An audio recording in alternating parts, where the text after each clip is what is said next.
Hello, dear students. How are you? I hope you are well. I am also well. This is Sanjay Pal, lecturer, Department of English, Government Rajendra College, Faridpur. Today, I am going to teach you Sir Philip Sidney's An Apology for Poetry. In my previous lecture,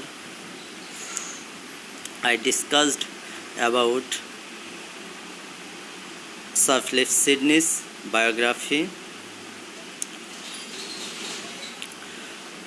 and introduction of An Apology for Poetry. I hope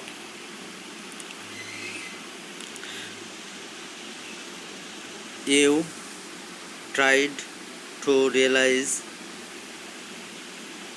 this lesson, and I also hope that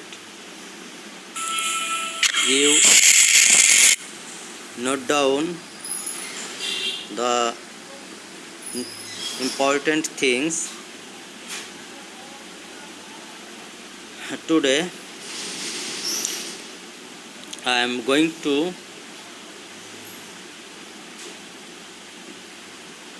start about new lecture,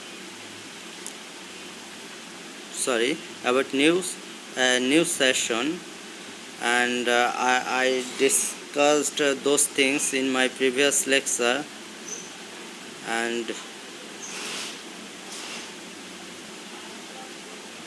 today I am going to discuss this page. Okay, dear students, the poet is therefore is not just a special kind of writer or thinker. That means poet is not a special writer or thinker, but a special kind of human being. So this is a great characteristics for a poet. He is not a special kind of writer or a thinker, but he has a quality.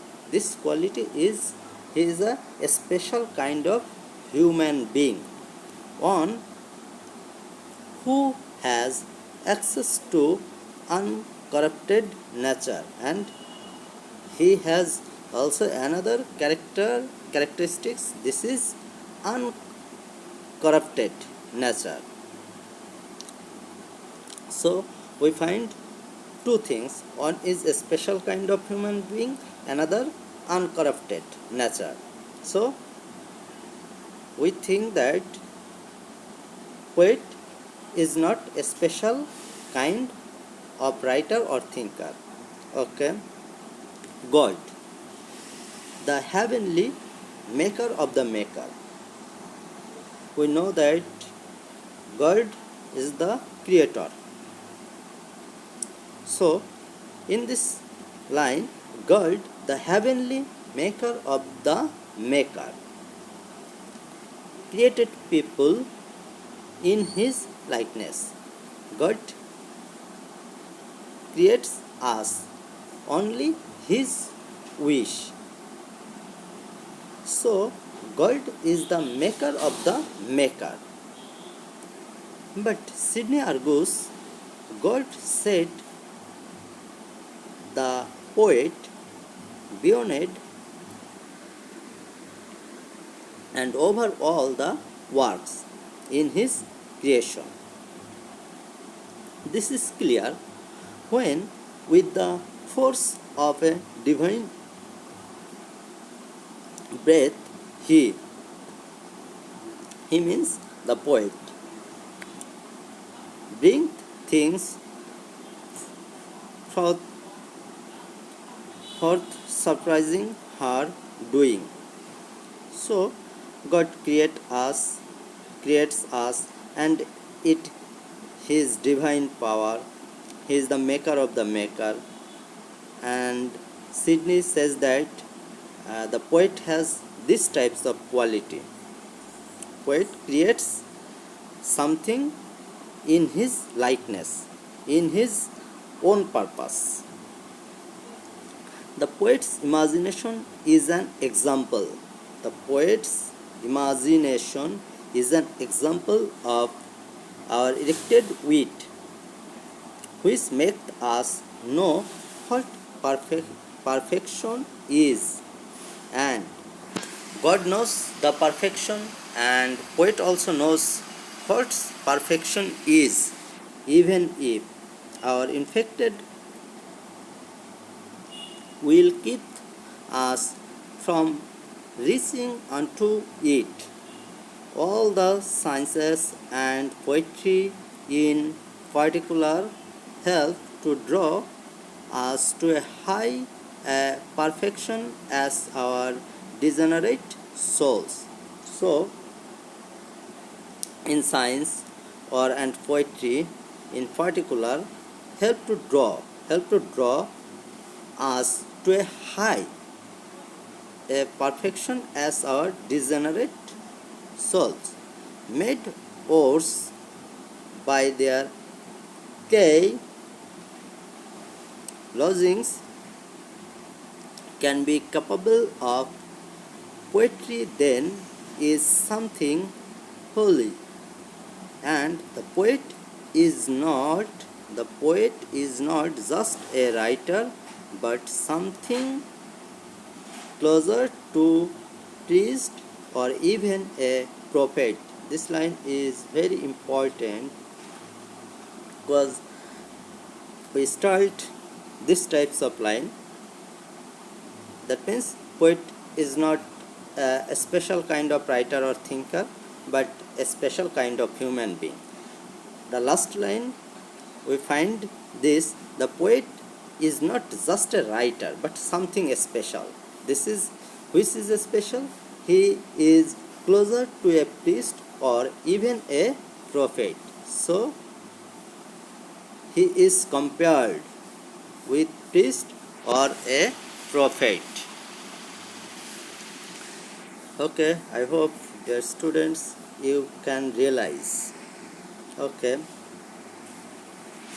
then Sidney's vision of poetry and the poet's role is much more expensive than one might initially expect. So, Sidney has a vision of poetry and poets. Sidney has purpose. This purpose, poet's role, much more expensive than one might initially expect. At its heart is Aristotle's notion of poetry as imitation, the creation of a speaking picture. So, as Aristotelian notion of poetry as a imitation, poetry as imitation, the creation of speaking picture, and the poetry is a speaking picture that represents reality, and this speaking picture represents something. This is reality, not fake. This is reality, but the picture is less a photograph and more a painting. This picture is less a photograph and more painting or a Hollywood film, an embellishment of the reality that is represented. Combining classical theories of poetry as imitation with a Christian worldview, and theories of poetry as imitation with a Christian worldview. Sidney's poetry does not just tis verso. Sidney's poetry does not just tis verso. It is not only his purpose but creates it in the form of the more perfect reality of the poet imagination. So this is very much important. Sidney's poetry does not just teach verso but creates it in the form of the more perfect reality of the poet's imagination. Even though Christian theology dictates that humans can never achieve perfection. This is also important. Humans can never achieve perfection. The poet, in describing what may or should be, allows humankind to get a glimpse of it. So I hope you realize. Okay, then defending poetry. This part is very important. This thing is very important. Although written to be read, not spoken, Sidney's An Apology for Poetry follows the classical 7 part from a courtroom speech. It has an exordium or introduction, a hook, proposition, definition of poetry, division, taxonomy of poetry, examination, in-depth account of each kind, refutation,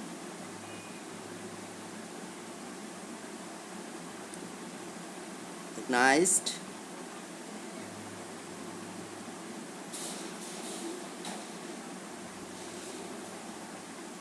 four charges,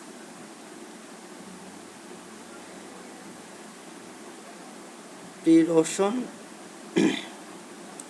first conclusion, and digression on modern English poetry. The very structure of the works is meant to be persuasive. An apology for poetry seeks to change the reader's mind. So the 7 part, first part, this is first, second, third, fourth, fifth, sixth, seventh. So An Apology for Poetry follows the classical 7 part of the courtroom speech, and those are 7 part. This is introduction, proposition, division, examination, refutation, pre-erosion, and digression. So this is important. Then furthermore,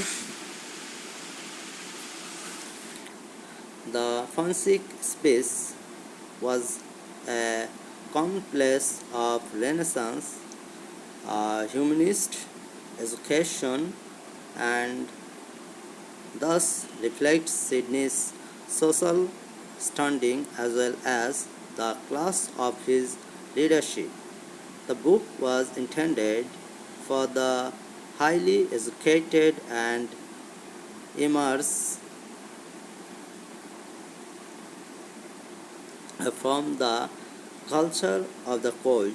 An Apology for Poetry opens with an anecdote about learning horsemanship, the quintessential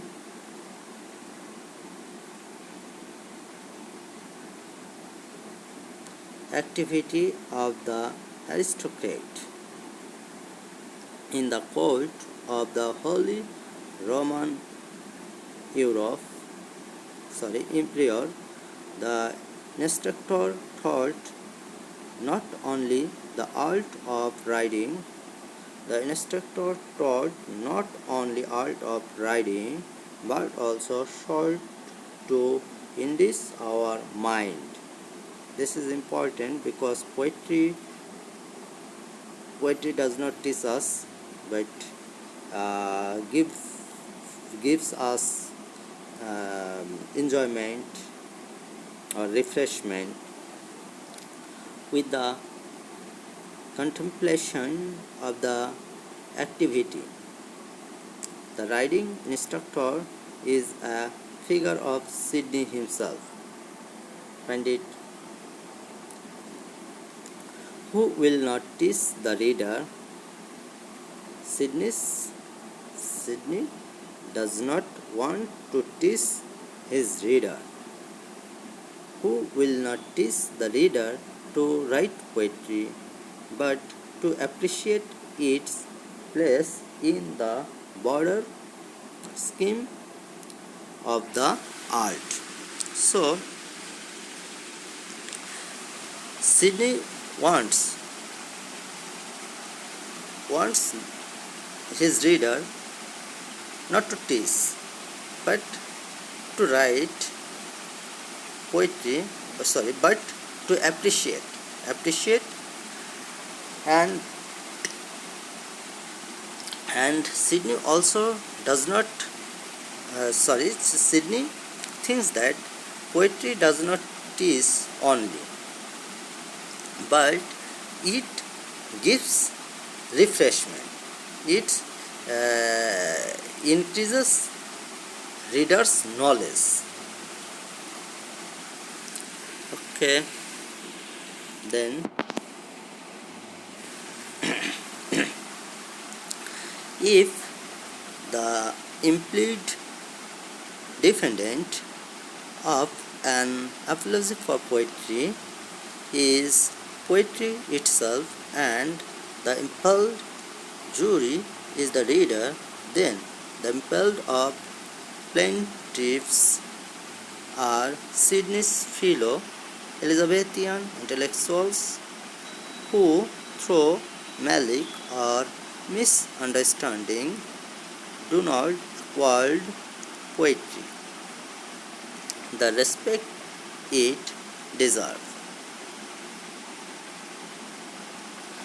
At the very opening of the essay, Sidney calls those who professing learning in ways against poetry ungrateful, since they insult the first last giver to ignorance. This is important.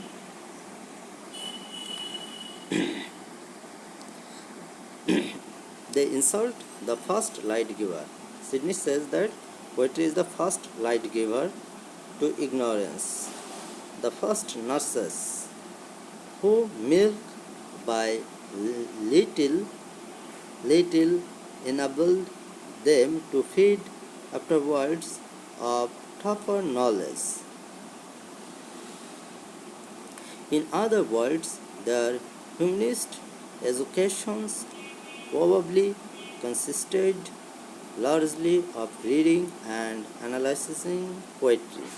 So, this part is important. Why Sidney tries to write down in his first part of this essay.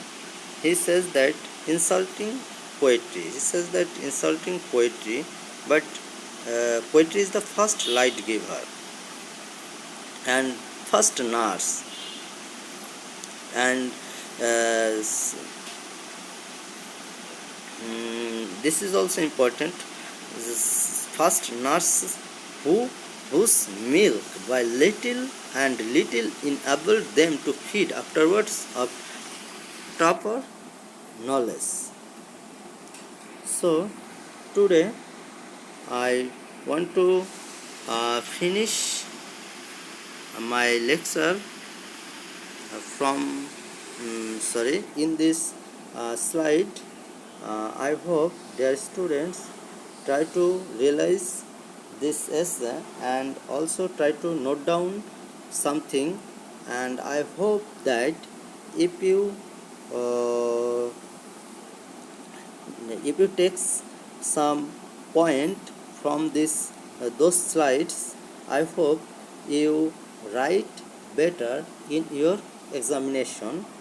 Okay, the students, today I want to finish from this slide. Thank you.